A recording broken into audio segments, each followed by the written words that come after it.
Hey everyone, thanks for joining me today. It looks like I've got Mr. Wayne in the chat. So glad to see you there, my friend. Hope you're doing well. Small group today, that's totally fine. Hey, there's Casually Joseph. Right? They're starting to trickle in. Everybody's here. Everybody's showing up. We're having fun. Hope everybody's having a good Friday morning. Oh man, there's Chris Whitlock. Marcus, what's up? Here comes the Simply Cyber Career. Everybody's like, now that Jerry's done, let's run over and see what the heck Daniel's doing. He's probably just chilling.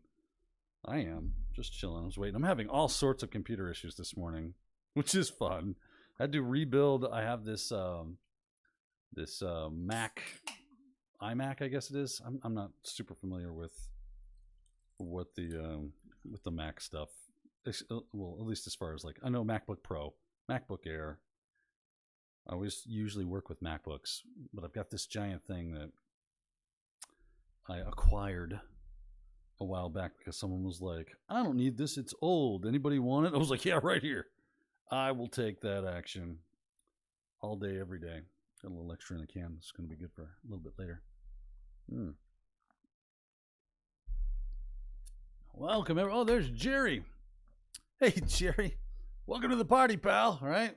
We are having fun. The SC raid is not playing around. Dakota Snow in the house. The bearded IT dad. My goodness. Everybody's showing up. James McQuiggan. What? Look at all you cool people. Tech Ricky. Holy Moses. We're having a good time today already. I thought it was gonna be a light day here, as Wayne said. There's old Zach. How's it going? You sound a little low? Well, I'm feeling a little low, Zach.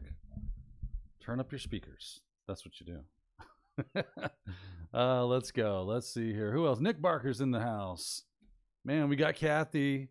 Can't hear you very well. So I did get YouTube was complaining about some audio bitrate. I don't know why. Like I said, I'm having some super crap morning. Make sure that, I don't know if that's any better. Are you spiking my coffee? No, I don't have any coffee in there. I drink as a monster. I probably should have just rebooted my computer and everything before I came in here. How's it going now? I turn up the microphone. Everybody's saying turn up the microphone. Let me see what I can do about this microphone business. What is going on, my microphone? Why are you giving us all sorts of issues? The input capture, everything looks, on my end, looks right? I'm looking at the meters and everything, and it's all pegging at the same amount that it normally does. So I can only imagine that it is the stream. I might just have crappy internet this morning. It is a Friday, close to a holiday. Let me look into the live stream. It says the stream is healthy. Yeah, it told me before, blow this up, told me before that the audio stream current bitrate 0 is lower than the recommended bitrate. We recommend that you use an audio stream bitrate of 128 kbps. Cool. I'm new to YouTube. How the heck do I make that happen? Nick loves that I drink Monster. Mike is good. Good. Turn your volume up. Yeah, you can turn your volume. Yeah. Cancer in a can. Yes, I did say that. It was cancer in a can. I read an article one time that said if you drink energy drinks regularly, that you are 700 times more likely, or 700% more likely, to have a stroke. So I stopped drinking them every day, and now I only drink. No audio issues here. Okay, thank you, Michael. Mobile app sounds good. All right, but it's almost at max. That is crazy. Yeah, I have no idea what's going on. I'm looking at my microphone settings right now. Maybe I could just go to sound. That's specifically the microphone.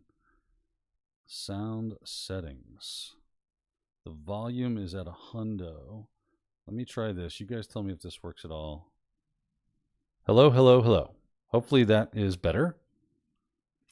And you guys can let me know whether or not that's better. But I'm going to lower this down. I got to get back into the chat here. Messing around with computer settings is keeping me from you, good folks. I don't want to. Okay, I got people saying they can hear me just fine. I got some people saying it's not great. Hey, it's a work in progress. Loud and clear. There we go.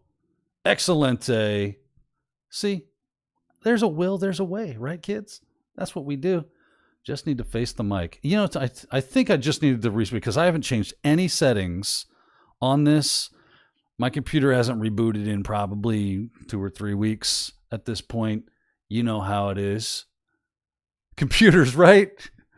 Makes you just want to stick one of these cocked and loaded right to the screen. I'm not saying I've tried to do that before. I one time punched my monitor. I was so mad. I was probably playing a game or something. I was so mad. I punched the monitor. Not proud of this. I hit it so hard that it permanently put like a green fist in the middle. And I guess I could have degaussed it or something. Maybe that would have fixed it. But yeah, I had this green knuckles that looked just like this in the middle of my computer screen. And I was like, well, that was stupid, Daniel. Why'd you do that junk? You idiot. But I was young and dumb, and I did dumb things like that. Well, now. Yeah. Now that we got through all that, that was fun. Let's get to, now we got sound working. We got visual working. Everybody's in the chat room, man. We got a full chat going on today.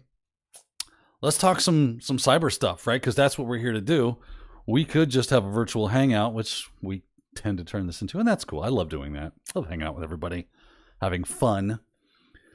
Let's turn our topics to, and like I said, I'm still having computer problems, so I forgot. I was telling you about this. For those of you that couldn't hear very well, I got this stupid iMac over here, and for whatever reason, the Linux distro that I had installed on it, it shite the bed, man. It really started doing crazy things. I lost all the top title bars to all my windows, so I had no minimize, maximize, close option. It just went bye-bye. Troubleshooting, updates, you name it, themes, messing with the window manager, messing with all sorts of stuff, did nothing. So I said, well, I guess that's just God's way of saying it's time to upgrade, right? It's time to move on. So I threw Linux Mint on it last night and was just going real fast trying to get everything installed so I could use it for today, but it doesn't look like it wants to work with me at all. I'm going to try it one more time and see how it goes. But why are you doing that? Stupid machine. I did get to install VMware Workstation Pro, which is now free, by the way, which is crazy. I've been using Workstation Pro for quite some time, and it was a licensed thing. And then Broadcom, I think, bought them, and they were like, nope, no, this is all super pay. Or they got rid of, I think they got rid of the free versions, which was Workstation Player or something. And there was like a free version of Fusion. And that just pissed everybody off. So now they're like, whoa, our bad. And they're making it up, apparently, by going, you know what? Here is Fusion and Workstation Pro for free if you're using it for personal use. If you're doing it for, like, you're going to have like a whole, for-profit kind of thing going on, get buck wild, but yeah. Now it's free. So I downloaded it last night. I got it installed. It is up and running. I'm running a Kali VM, but now I'm having networking issues, and I don't know if I've got like a little access point down below. I can't reach it here, or I'd reboot it. Yeah. It's networking is not working. I can log into the computer here, but I wanted to. Remote desktop cannot reach. I like to remote desktop in that way I can, but there we go. I'm not going to be able to use that today. But neither here nor there. I just have it there just in case. I'll have to troubleshoot that afterwards. Chris Whitlock. Oh, thank you, Chris, for if you want to ask me a question, make sure you at me. You send a message directly to me so I can see it. I get a nice little red Daniel Lowry in the chat when you have questions. If you put that in there, I can see that in the milieu of everybody's just conversation. So if you have a specific question, make sure you at me so that I can see it pop up in the chat, and this makes it easier for me to find them and potentially answer them for you if I do have an answer. But Chris asks, what can we get a hint for your first course with anti-siphon? Yeah, I think we're going to go to basics, man. There's a lot of people that want to get into cyber, and they're taking some of John's like pay-as-you-can stuff. Like I think it's the Zach, help me out with the name of that course. It's escaping me right now. Or Kathy, if you're in there. It is the SOC, whatever the SOC course is, I think it is. Anyway, they're having a lot of people that are like, oh, I'm unfamiliar with a lot of things that are in here. So, yeah, they have to do a lot of going back to basics. They don't understand some of the content because when you get into cyber, right? We had this conversation last week. There's a lot of assumed knowledge there when it comes to the basic SOC core skills. Thank you, Chris. Yes, SOC core skills. That's John Strand's course that he has. They do pay-as-you-can stuff. If you can pay, please do some, because then that can help pay for other people that can't pay. So just throwing that out there. You know, it's kind of a pay it forward even kind of thing. But yeah, that's where we're going to go. We're going to make some basic stuff, make sure people understand operating systems, make sure people understand networking and the foundational things when it comes to cybersecurity. So we're going to look at some operating system stuff. Obviously, we're going to play with some Windows. We're going to play with some Linux, maybe even throw some Mac OS in there if I have one up and running. But yeah, we got to get people ready to rock for the more advanced stuff in the anti-siphon library. So that's what I want to come in there and help out with immediately, because that is an immediate need. And then the sky's the limit from there, right? Sky's the limit. So Kartik Rao, I hope I got that. Kartik Rao, I think is your name, says, when will we get some SDR content from you? I am working toward my ham license. Got an RTL SDR and a HackRF. Having a lot of fun learning Morse code. That is so cool. So I was actually starting to play around with that. I had a couple of the things. I had it all set up. I had some SDR tools rocking and rolling. And then I lost my job. You know, I got the whole layoff thing going on, which kind of like blew up my schedule. Right now I'm having to learn what my new schedule is now that I'm with Anti-Siphon and how that works, and figure out where I have free time and where I have the ability to do that kind of stuff. Obviously, I'm still kind of reinventing the wheel as far as my studio goes. So I don't know is the answer, unfortunately. I definitely want to get back at playing around with different stuff like SDR. So as soon as I find out what my new normal is going to kind of look like, and of course we're in the holiday season, so there's that as well. Maybe I'll find some time in my time off from the holiday season to do something like that. That could be a possibility. But right now, the honest answer is I don't know. So that's unfortunate, but I do hope to get back to it soon and play around with that. Let's see here. We got Pockets says, I'm a CYSA in a non-tech role, writing CS awareness content for 1 year, struggling with high-level writing. Manager asks, is this what you want to do? And refers me to HR. Any advice? Struggling with high-level writing. So you're doing technical, you're writing technical documents. You say you're writing CS awareness content. So cybersecurity awareness stuff. So you're basically for end users. And please pop in, Pockets, if you're got some clarification on that, just to try to make sure I understand exactly what it is that you're saying. Struggling with high-level writing. Well, I mean, I think your manager asked a very good question. Is this what you want to do? Do you want to write security awareness training or security awareness documents for your end users? A, I will say, if you don't like it, that's fine.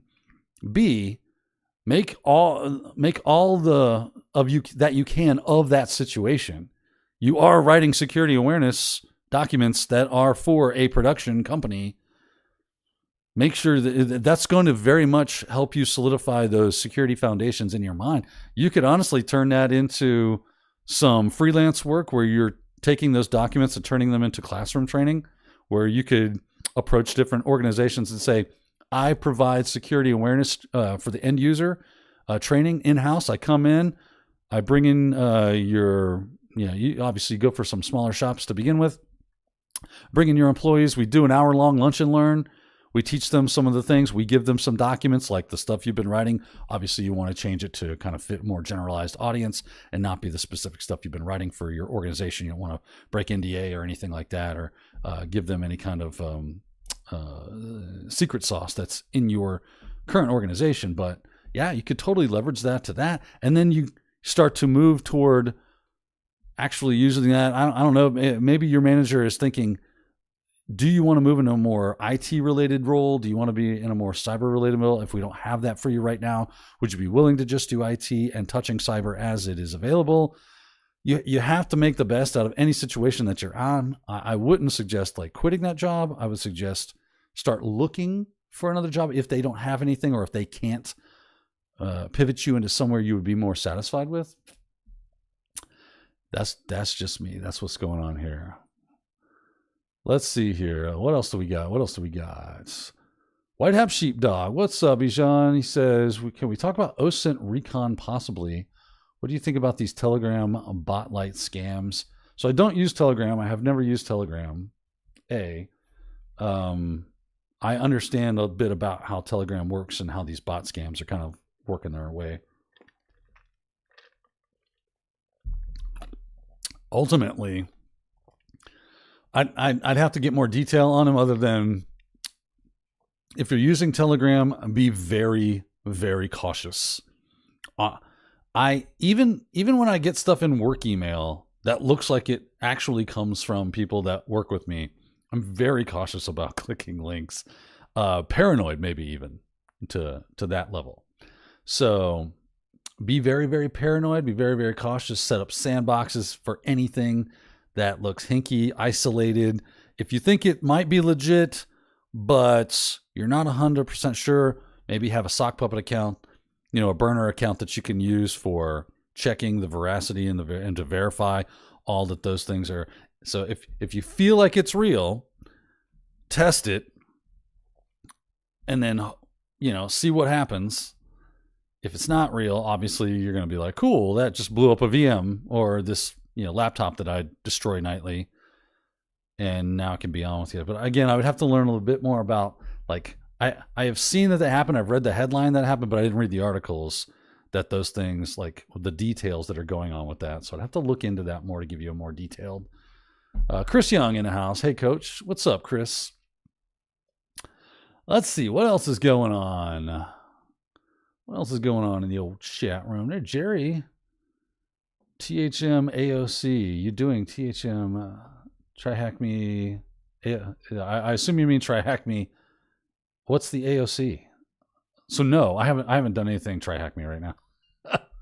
I've been so busy just trying to like get squared into my new job. Even back when I was with IT Pro ACI stuff, they kept me super busy doing other things. Like creating content is a lot of work.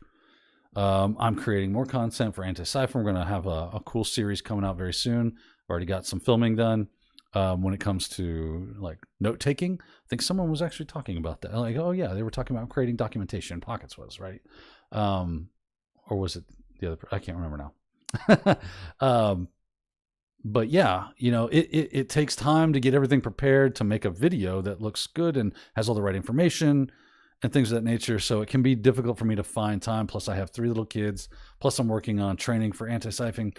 I don't have a lot of free time to do things like try hack me and stuff anymore. The Advent of Cyber. Yeah, I have not jumped into that yet. No, I need to though.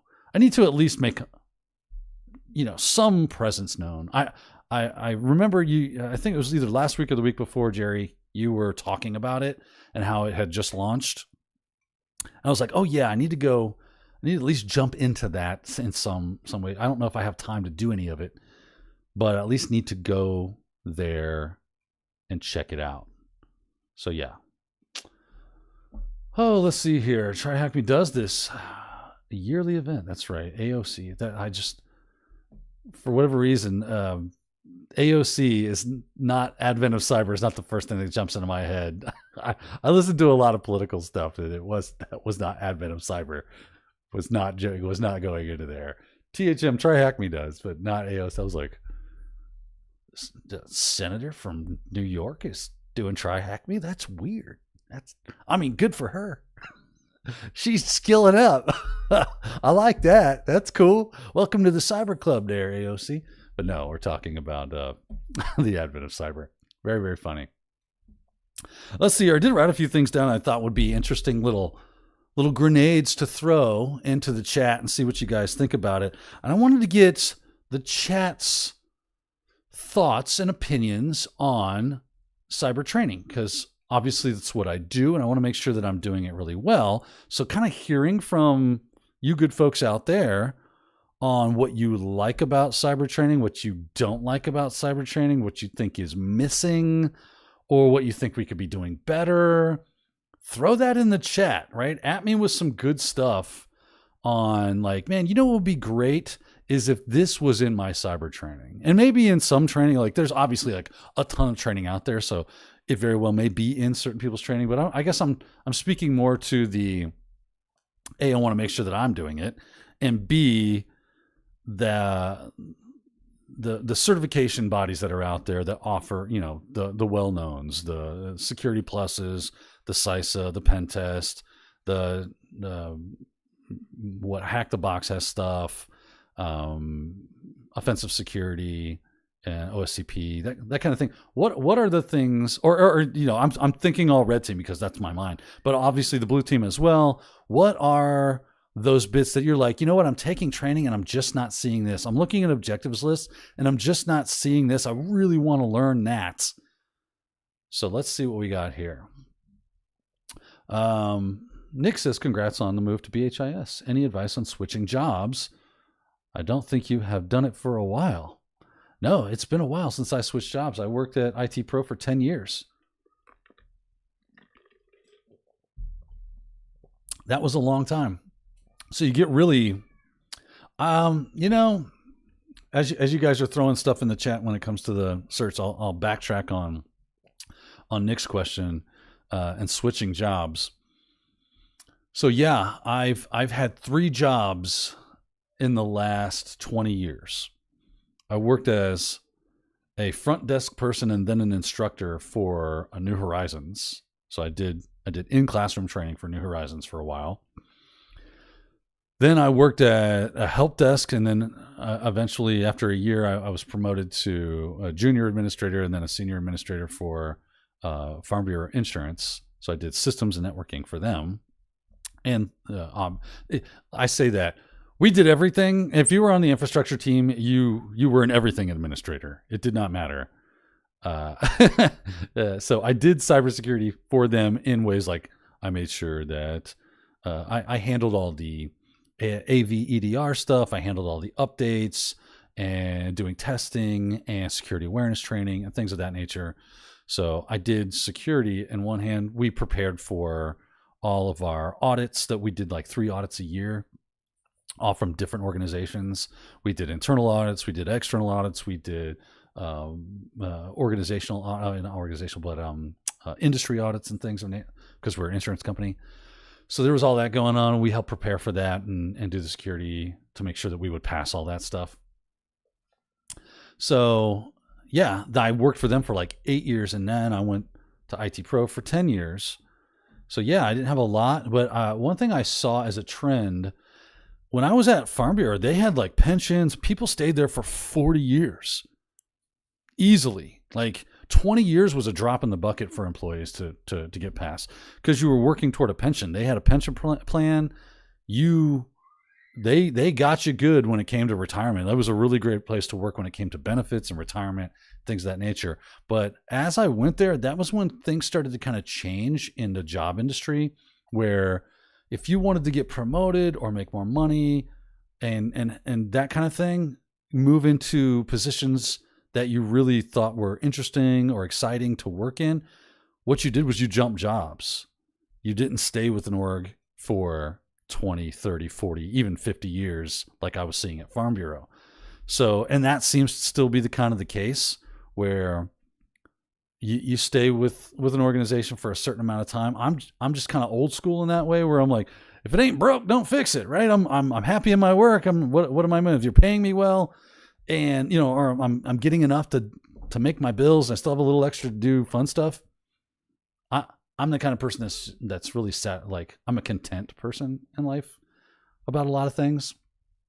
So, yeah, that's me. But the trend has been, if you need to move up, and I'm not saying it's right or wrong. I'm just saying it's just the way it is. If you want to move up, you want to move into a job that's more exciting, is more along the lines of what you're interested in, you have to jump jobs like every few years. Because that's just how it is. And now they're kind of expecting it. And that's why you don't see a lot of pension programs and stuff anymore. You just get 401k that rolls over. That's your retirement fund. You put money in your 401k and you roll it to wherever you go after you leave. So you just got to make sure that that's there. All right, let me check the chat and see if there's some good not questions, but what's the word I'm looking for? Suggestions. That's it. Some suggestions when it comes to getting or what should be in cyber training. Jerry went a little crazy. Let me see. He says getting started in infosec with BHIS and MITRE ATT&CK. MITRE ATT&CK is a good one. I do see MITRE in things like CISA and Pentest Plus. They just don't go into great detail with it. They kind of introduce you to what MITRE is. So yeah, maybe having a whole, I'm going to write that down. Where's my pen? Where'd my pen go? It left me. Well, are you pen? There you are. I'm going to write that down. MITRE. A little like a MITRE specific. MITRE specific, like here's how you use MITRE. Here's examples of how to use MITRE ATT&CK. That would be cool. And we see SOC core skills. Obviously, we have that. Active defense and cyber deception. Are you saying that that's what's going on in anti-cyber? Because yeah, we have that stuff. So, or that's okay. Let's see here. Well, you didn't catch the live. Let's see, Jerry coming in hot. There's never enough hands-on training. Okay, this is from Chris Whitlock. Never enough hands-on training. One reason I love John's VM. That is a good point. What are your thoughts on GRC content? Pretty please. Honestly, Jerry would be more the person to go to when it comes to GRC. Obviously, that's his stock and trade. That's his bread and butter. Not a GRC person per se, but like, I get it. I think hands-on is probably going to be the, yeah. Here's a GLIS 86 says a way to apply the training in a project. I am a huge fan of this idea as well. And I think what it comes down to is most organizations that are looking to give you training need to be able to give it to everybody, right? Regardless of where they're at. So I don't know what you got. I don't know if you're able to spin up a VM or anything like that. So what do? We have like Try Hack Me. We have Hack the Box. We have lab environments, and they're all great. Like I'm not dissing any of that. And that's a great way to get some hands-on training. And you guys come in. Here's my hot take on those things as far as like Hack the Box. Love Hack the Box. I cannot tout them enough on how much I love Hack the Box. I think for me, they are one of the best cyber ranges that are out there. My problem is the free stuff that you guys get to go play with is a little too CTF, right? It's a puzzle. It's a game. It's not I want to see more cyber challenges that are realistic and straight realistic. And you might be like, well, those are way too easy. The CTF stuff is more challenging and more fun. Well, yeah, it is, because that's a game. Games are fun. They're meant to be fun. But I want to, and I think I said this last week, I want a cyber range with just an actual like a couple of networks, not just one, maybe 3 or 4. I get it. Like, you got to have all this back end. It costs money to keep it spun up.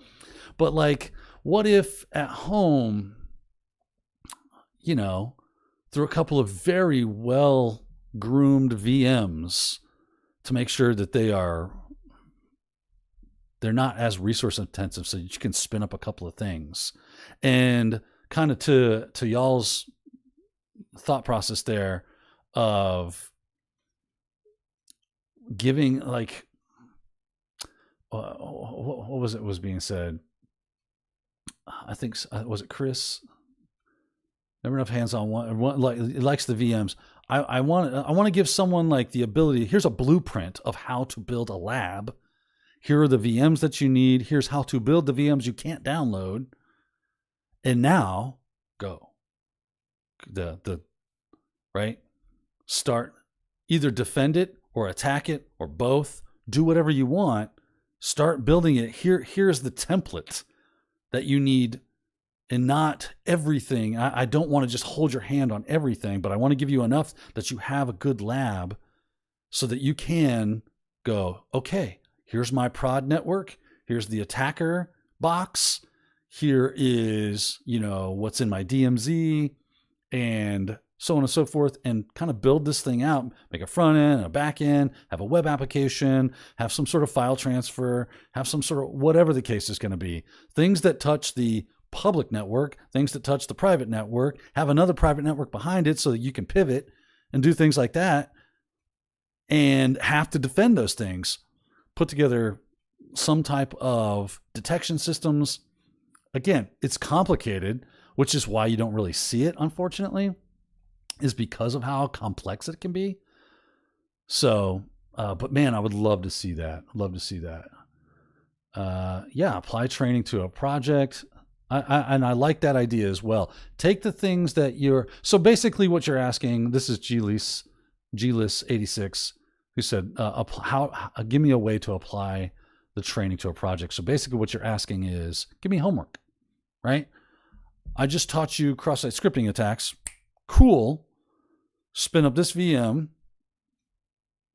and then here's your, something like Juice Shop or whatever, and then find a cross-site scripting attack in there. That's one of the things I like about Juice Shop, is it's a little less handholdy than most of that kind of stuff and other things of that nature. So if you wanted to build something, it's super easy because it's all just Docker. You can just throw it up in Docker and rock and roll.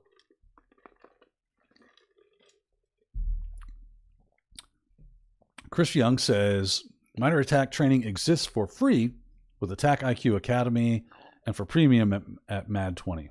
Cool. That doesn't mean I don't want to make some, right? I could make that training too. That would be fun for this guy. Let's see here. What else we got going on? VulnHub. Hey, good job, Kyle. I like your name, by the way. Portswigger, this is from Cheddar Bob 42. Portswigger has free cloud labs like that. They do. Portswigger Academy, their web security academy, I think it is, has a lot of great training, free stuff in there as well.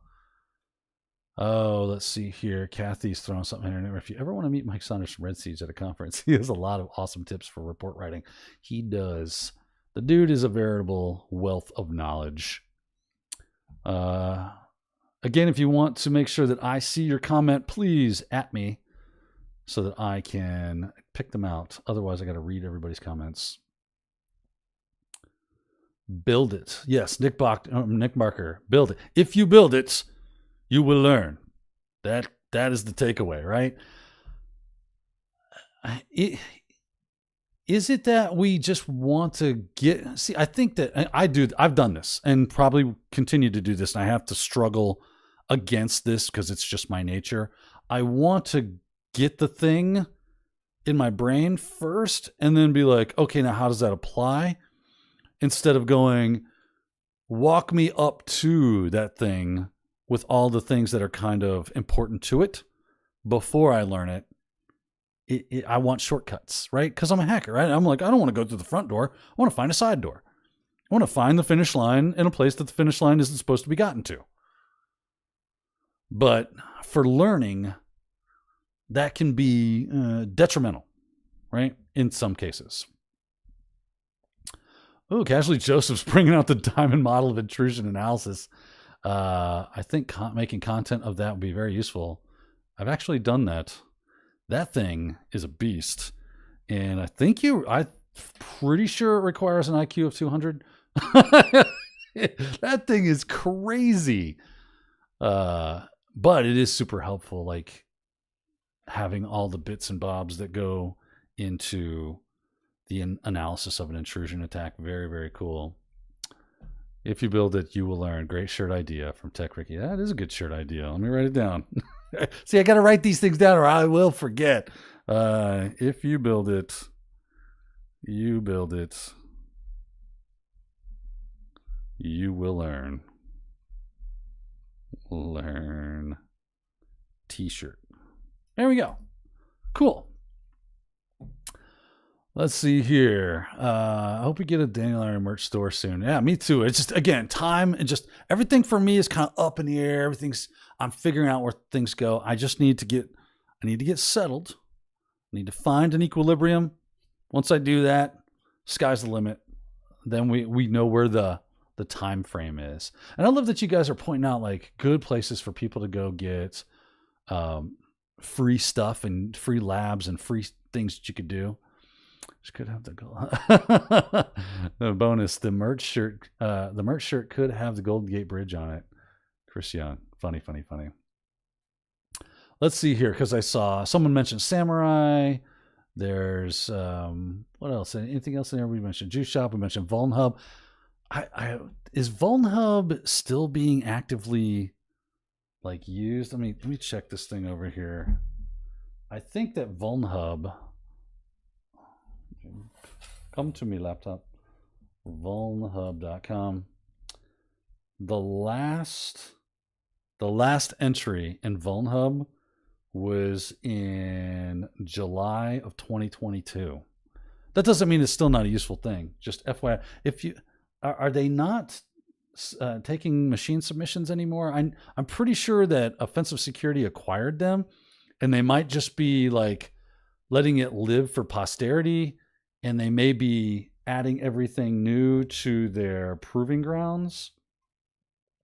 If anybody knows what's going on with that, please let me know, because I used to love VulnHub. I love having control over everything within my own virtual environment so that I can mess with it. I don't really like using HTML5 browser-based machine, like virtual machines and stuff. They just not my cup of tea. I like spinning it up in my VM, and if I have to, VPN.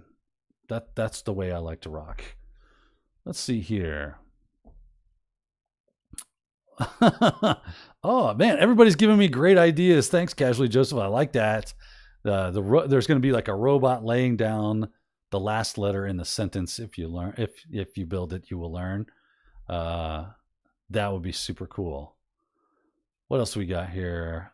So Pocket says, love my role, was struggling with a non-technical writing. Okay, so you're doing non-tech writing. 6 years with the company, 5 in prod, 1 in cyber. No other positions here, and it's my first cyber position. It's just disheartening. And unfortunately, that might be one of the dirty little secrets about being in a cyber role, is it's not always glitz and glamour, kids. If anybody tells you that, like it's 24/7, limo rides and cyber cons and hacking boxes and honeypots and da. It's not. It's getting alert fatigue. It's getting burnout. It's imposter syndrome. It's constant learning. It's constant frustration with why isn't this working? That should have worked. Oh no, we got ransomware. Oh, cyber insurance. Oh, not another Zoom meeting.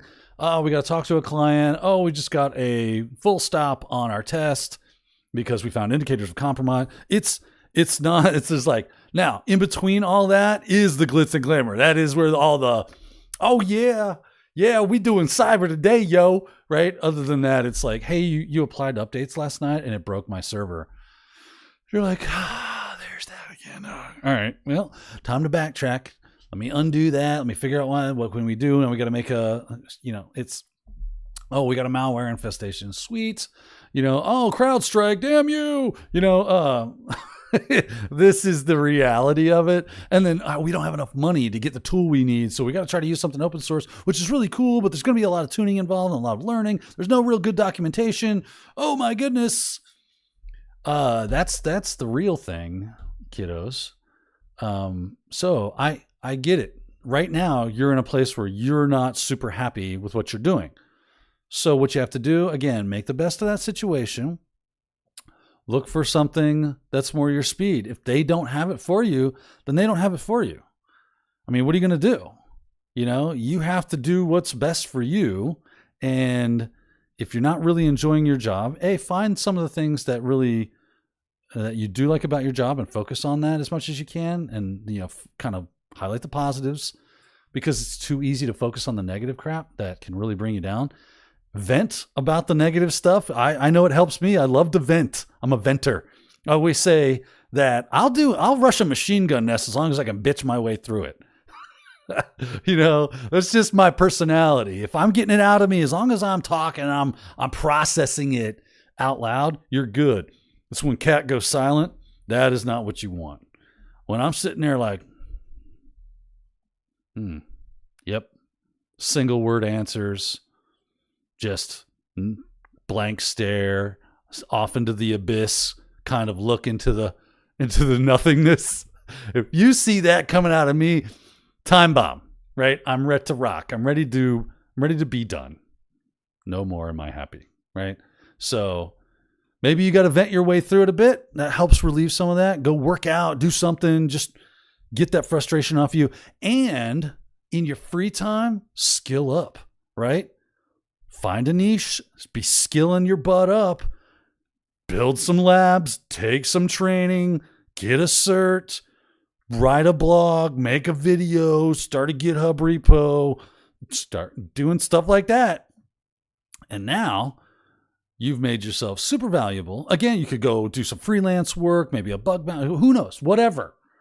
Find some stuff and start burning the midnight oil on that free time. And maybe you've got very little of it right now, and that's cool. I get it. But use every bit you've got and go, this is just a season, right? for 6 months, I'm going to do a year, right, of just cranking out, and I'm going to have no life. I'm going to have no free time. I'm going to just learn, and I'm going to skill up, and I'm going to look for another job. And maybe in 6 months, they have something for me here at my current place. That would be awesome. And be telling them, I'm skilling up, man. I'm learning all this. I'm learning all that. Not in the way of like, I'm looking to leave, but I'm looking to advance. And maybe that's enough for you even, right? We tend to get it in our mind that the ultimate goal, and maybe it is the ultimate goal, but maybe it's not, is to get that job as a SOC analyst, as a pen tester, as, in GRC. And maybe that is the ultimate goal, and that's cool if it is. But maybe you just find that doing those Try Hack Me rooms, or doing those Hack the Block rooms, or building labs and writing blogs and kind of just being in that space in your free time is enough for you. And that's enough to make you. That's why I started my YouTube channel, because there was a time at my work where they were trying to control how creative I was and what I was making in my content. I said, I'll spin up a YouTube channel and I have full control over all the creative things that I love. Zach and I were just actually talking about this the other day. I like having creative control over what I do, at least to some extent. And if I'm not getting it here, well, then I can get it here. You can too, right?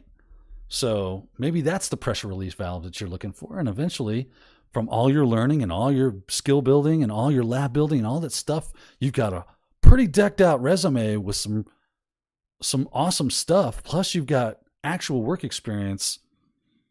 Start putting it out there, right? Start job hunting. Man, I went on a rant. What did I miss? Let's see here. Bearded Ruckus. How useful is creating a honeypot with Azure, Sentinel, and other Microsoft resources for practical skills if someone doesn't have work experience? It's a good way to go. It's a good way to go. Be careful, right? Because people are attacking things, and if they're better than you at it, then that could go sideways on you. So be very careful. Your mileage may vary. But that's That's what a lot of security research comes from. Is we want to know what new malware variants are out there. We want to see new TTPs and see what's happening. They spin up honeypots and then watch the attacks and see, oh, look, the malware was dropped.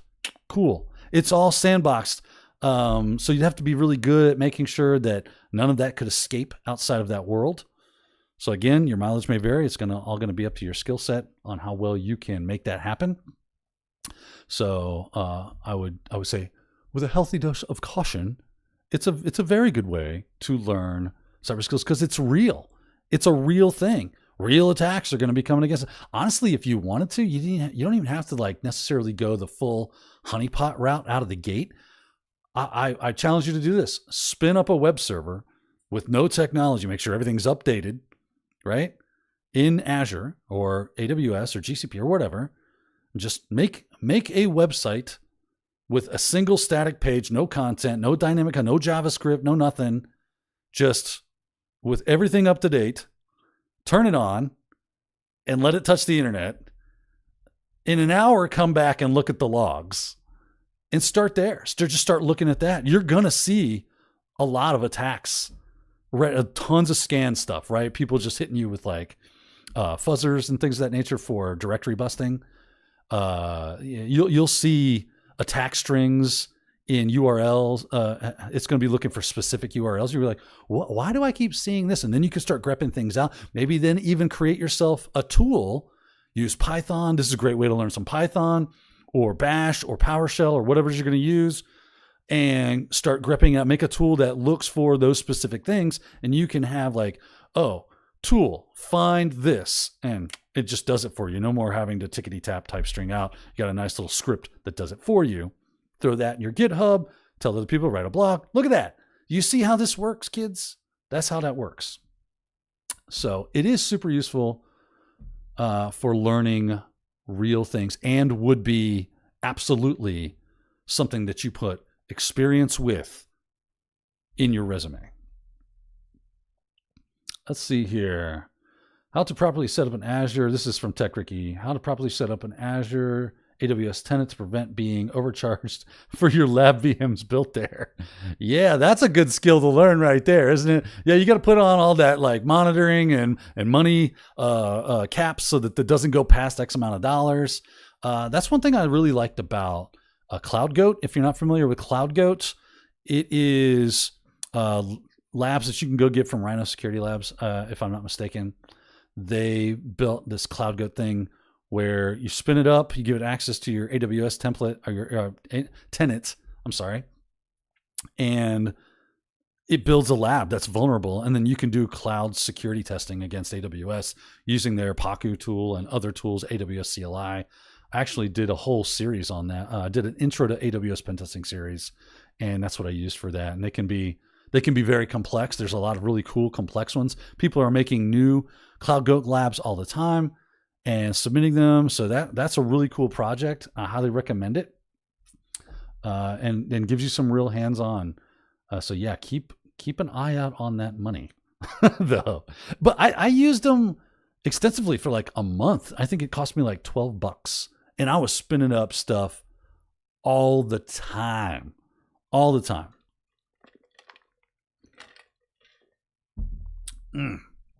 Man, how do they do it over at Monster? I do not know. But that junk is delish. Freaking-lish. Let's see here. What else is going on in the chat room? And I've also got other things. I know we only got about 10 minutes to go. It was funny. I wrote this down because I did catch some of Jerry this morning. Not a lot, but I was kind of in and out of the daily cyber brief, and they were talking about how Japan was suggesting that people put usernames and passwords in their will so that when they move on to the next thing in life or not life, that their loved ones can access all their stuff, get access to bank accounts and things of that nature. I thought that was a type of good idea. And then someone said in the chat, I believe it was, like, are we doing that in plain text? Right? Is that in there? How do we do that? And I thought, what would be funny? And this would be a great movie idea, is make a movie where like an eccentric billionaire dies and leaves their fortune to their spoiled kids or something, and that they have to basically do a treasure hunt together, and that's how they if they complete the treasure hunt, then they can claim his fortune as their own. And maybe it takes like a long span of time. I thought that would be a really cool movie idea. And then of course, if we did it in the cyber vein where it was a cyber treasure hunt, and that's something that would also be cool. I love this, like, spitballing ideas off the top of my head, is doing a cyber treasure hunt, doing a cyber scavenger hunt, which is kind of a CTF, is kind of what that is. Yeah, that Wayne, that you nailed it. Brewster's Millions was like the impetus to that idea, because I love that movie. It is one of the funniest movies, in my opinion. Love that flipping thing. Stop saying, Kathy says to stop saying all my good ideas out loud, because somebody will make that movie. Well, I can't make it. I don't have either the money or the ability to make that movie, so I just want to watch it. I want someone who is good at movie making to make that movie so that I can just enjoy it, and like give me a free ticket for the idea, or you know, points. That would be good too.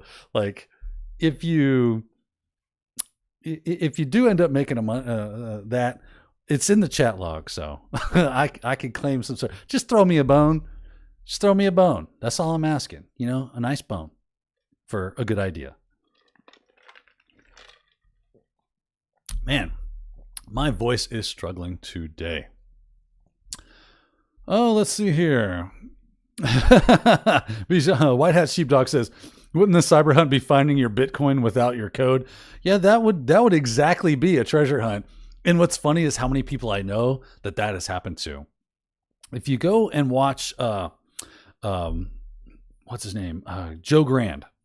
Joe Grand from Loft Heavy Industries has a YouTube channel, and there's a couple of videos that he does, because when I was really into hardware hacking and learning IoT stuff, I was watching him a lot just because his channel is fascinating. If you're not subscribed to Joe Grand, go do that right away, because it's amazing content, where he was like unlocking people's phones that had Bitcoin on it, and that they would give him a cut if he was able to do it. And some of the stuff that he does is just so cool on the hardware side of things.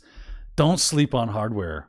Hardware is awesome, and it's a very niche skill as well. We talked about making unicorns before. You want to be a unicorn? Go learn hardware. You get into hardware deep in the weeds, buddy, you got a skill nobody else got. Okay? And that's a great skill to have. You can just start digging deeper into cyber. Start digging, go under the surface. Hold your breath as long as you can and start push yourself to go beyond your comfort zone. Like I have no idea what's going on here, and and do it every day. Do it every single day. That way you may never even gain competency in that stuff, but familiarity in those more niche, more esoteric topics, right? The stuff that everybody just goes, oh, that's the top 10% of the top 10%'s job to do. I ain't got that skill. At least you'll be able to have that conversation and maybe be their manager of the people that do that, so that you can speak their language. You can understand that. And it's going to broaden your cyber horizons big time. So when you come back up to where you are comfortable, you're like, this simple stuff. And none of that. You start to get really good perspective on things. I love to just put myself in positions where I'm like, I have no idea what the heck is going on here, but it's fascinating. It's fascinating, isn't it? It's beautiful, and I love it. It makes me cry, as it does, right? Oh, let's see here. Someone mentioned Teapot as far as a good. I actually have a YouTube video on Teapot, kind of just giving you the basics of what it looks like and what it can do. A lot of it's basically an all-in-one type of honeypot, and has great metrics and reporting. I think it has like a Kibana and Elastic dashboards and stuff. It's really, really cool. Wayne says, thank you for this outlet. You are absolutely welcome, Wayne. You are always welcome here anytime. We now just hit the 5-minute mark left to go. So anything you want to get in, make sure you throw it in the chat. We got Haircut Fish. Says this, a quote from Lit RPG book series. Staying in your comfort zone means that you lack dedication to improve. A lack of dedication is an insult to those who believe in you. Ooh. Oh, man. I mean, it hurts because it's true, right? It hurts because it's true. So push yourself. And it's okay to not get it, right? I think that's where we're our own worst enemies at this stuff, right? We think, oh, man, that's down the road. Or I don't want to get into that because it's too difficult, right? Are you guys ready? You're ready? I'm gonna say one word and everybody's going to feel it. Programming. Yeah, it hurt, didn't it? It hurt because that junk hard. Programming hard. Now there's people out there like, no, programming's easy because you do it every day. I don't get to do it every day. I could. Maybe I should force myself. Maybe you should force yourself. And then there's you don't need to learn programming for Cyber Daniel. Oh, I'm sick of people telling everybody that you're right. I'm not saying you do. What I'm saying is push yourself. Why not learn it? Right? Because it's hard? Because you don't need it? So what? You'll only benefit from it. So why not make it part of your learning career, right? Get your butt to work, figure out some of the basics, and figure out where you can utilize that in your day. And I'll give you a how you can do that from my friend Justin, who is a dev, full stack. He does the whole thing. He said, find the things that you do repetitively and create an app for it. Create a script. Script it out. Automate everything you do repetitively. Figure out how to automate it. There you go. There's your projects. Go get it done. Let's see here. From Mariana Albright, but it was like a year ago, so maybe things changed. As long as you use a T2 medium, OMG, maybe I watched Daniel Lowry's tutorial to set it up. I remember watching it for sure. Gotcha. Oh yeah, that's funny. Let's see here. White Hat Sheepdog. Thank you for your weekly live stream, Daniel Lowry. I can't thank you enough. Well, I can't thank you for showing up and talking with me. I enjoy this. This is the fun part, right? We got to get our thoughts and ideas out into the open so that we can all benefit. That's why I want to do this. I want to give you my thoughts. I want to hear yours. I've written 2 things down already. I'm like, oh, that was a good idea. Let me write that down, right? That's what we're doing. Bearded Ruckus. It was cool meeting you at B-Sides Orlando, and thanks for all the tips. Spurgeon would be proud. What? Is that my boy? Is that my boy? JC, are you up in my chat right now? Dude, my brother from another mother right there. Thank you for showing up, my man. Continue to show up, and right back at you. Let's see here. Adam Lieb says, for your wealthy guy dies and leaves a treasure hunt behind idea, there's a book called The Codex by Douglas Preston that is nearly exactly what you described. Cool. The Codex. Writing that down. The Codex. Let's check that out. Codex. See, if it's already a book, then someone can make that into a movie a whole lot easier. Or maybe like a Netflix series. Netflix is always bitching about not having enough content, right? They need cool 8-part series. That would be a great 8-part series. Yeah, I think that would even be better than a movie, honestly. This is what I say. We got 1 minute left, and this will be our last thing, and I'll have to go. Netflix, correct me if I'm wrong, all their series are basically 8-hour movies. And sometimes that's a really good thing. Sometimes I wish it was a little bit long. I wish like Stranger Things was 16 episodes with an arc, with arc episodes and like filler episodes in between, so that I could just live in that world for a little bit longer, have access to it, because I just love Stranger Things. It's one of my favorite Netflix stuff. So, Ready Player One, yeah, that was really cool. I like that one. That was kind of like that, wasn't it? It was a treasure hunt. Now that you're saying that, see, there is nothing new under the sun, my children. Unfortunately, speaking of nothing new under the sun, we are nearing the end of the stream. Thank you so much for everyone for joining me today. I had a great time hanging out with you. Hopefully you had a great time too. Learned something, came up with new ideas. And until next time, keep hacking.